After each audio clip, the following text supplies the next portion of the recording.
So I just saw the movie Avengers Endgame here in Mountain View, California. Right near the Google headquarters. And also the Computer Museum. Computer History Museum. And I'm not like a real avid comic movie buff, but I started following these stories, you know. Once MoviePass came out, I started watching movies and doing movie reviews. I should say started watching movies again. For a while I had just stopped watching them. Period. But I did see the previous Avengers, so I knew the cliffhanger that the movie ended on. And I came here this morning to see the 8:30 showing, and it was already sold out when I got here at about 8:15. And they had a 7:30 showing as well, so I got the next one at 8:50. It's a long movie, 3 hours. Got out around 12, starting at 9. And I gotta admit, it's a little slow. I was a little disappointed, kind of slow, kind of a lot of drama in terms of like soap opera characters talking to each other, sad, crying. There's some good comical moments. Who's the character who plays Thor? Who is that again? Is it Chris? One of the Chris. I always confuse the three Chris Evans, Chris Hemsworth, Chris Pratt. Anyways, the one who plays Thor does a pretty good job in terms of being a comical character. For Christians, now, by the way, the movie doesn't end on a cliffhanger like the previous one.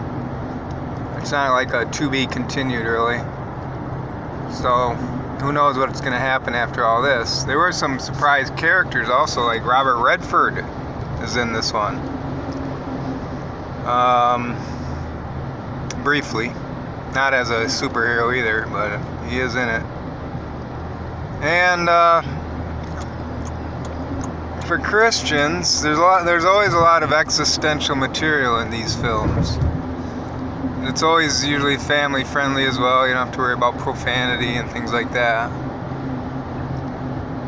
Excuse me.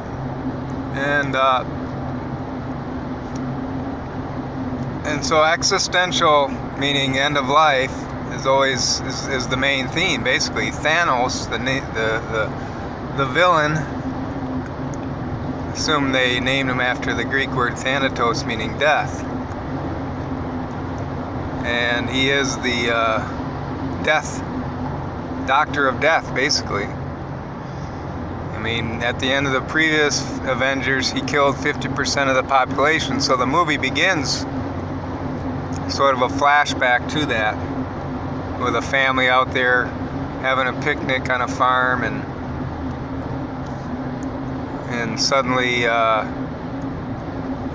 father turns away for a moment, and he turns back and his family is gone. So, and then it goes to 5 years later, and they're working on, and it's all sad, of course, and they show the different characters in their life now and what they're doing. Not a lot of hope, but eventually they start to get a few epiphanies of possibly going back and getting the time stones, or the stones, via time travel. And so they start working on that.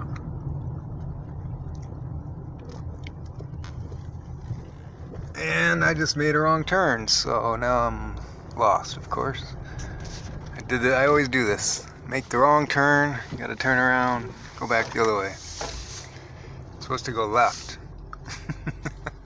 But you can't go left. I don't know how you do that. I haven't figured this one out. Anyways,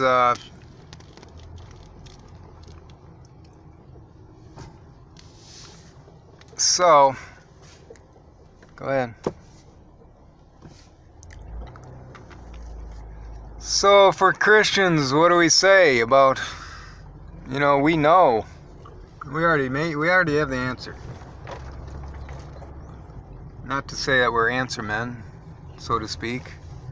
Not like we don't have some questions and some doubts and concerns and once in a while lack of faith, this and that.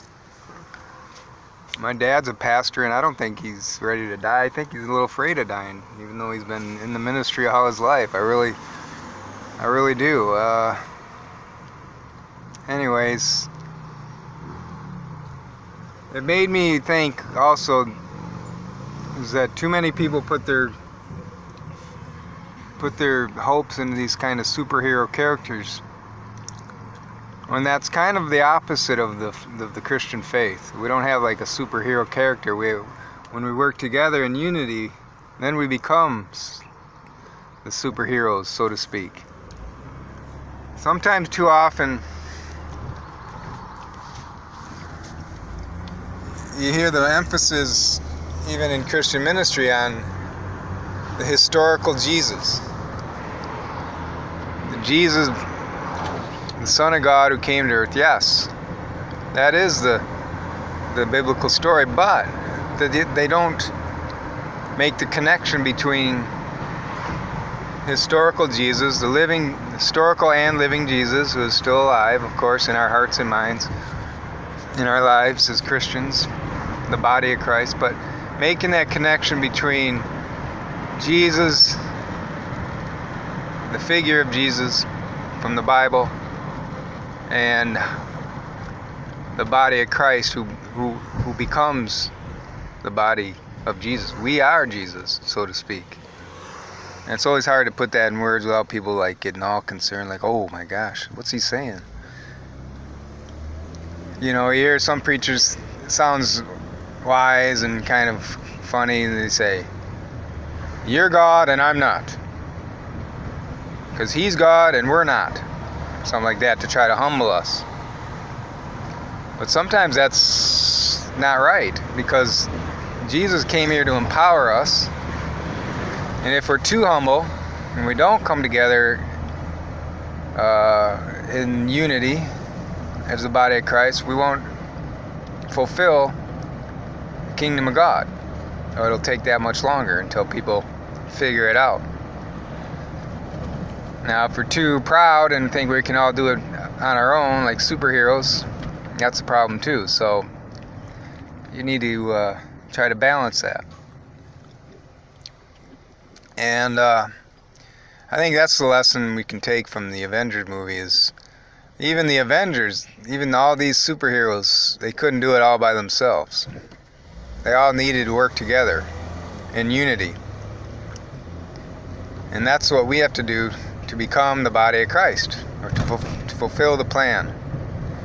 We keep reaching out to others, bringing others the good news, and they start to believe, they become part of the body of Christ. The body becomes bigger and stronger, and we slowly but surely fulfill the plan of the gospel. And it's all in God's hands, but we're also called to participate and play our part. Can't just say, oh, it's all God will do it all, and then just say all I have to do is believe in my mind and that's it. Now you got to also take a little action and participate and pray and try to figure out God's particular plan for your life. Are you the arm? Are you a leg? Are you a eye, an ear? What's your specific part in the big picture? And that sometimes takes a while to figure it out. But God depends on us to try to grapple with that until we grasp it. He doesn't want us to be lackadaisical or apathetic. He wants us to be interacting, participative, and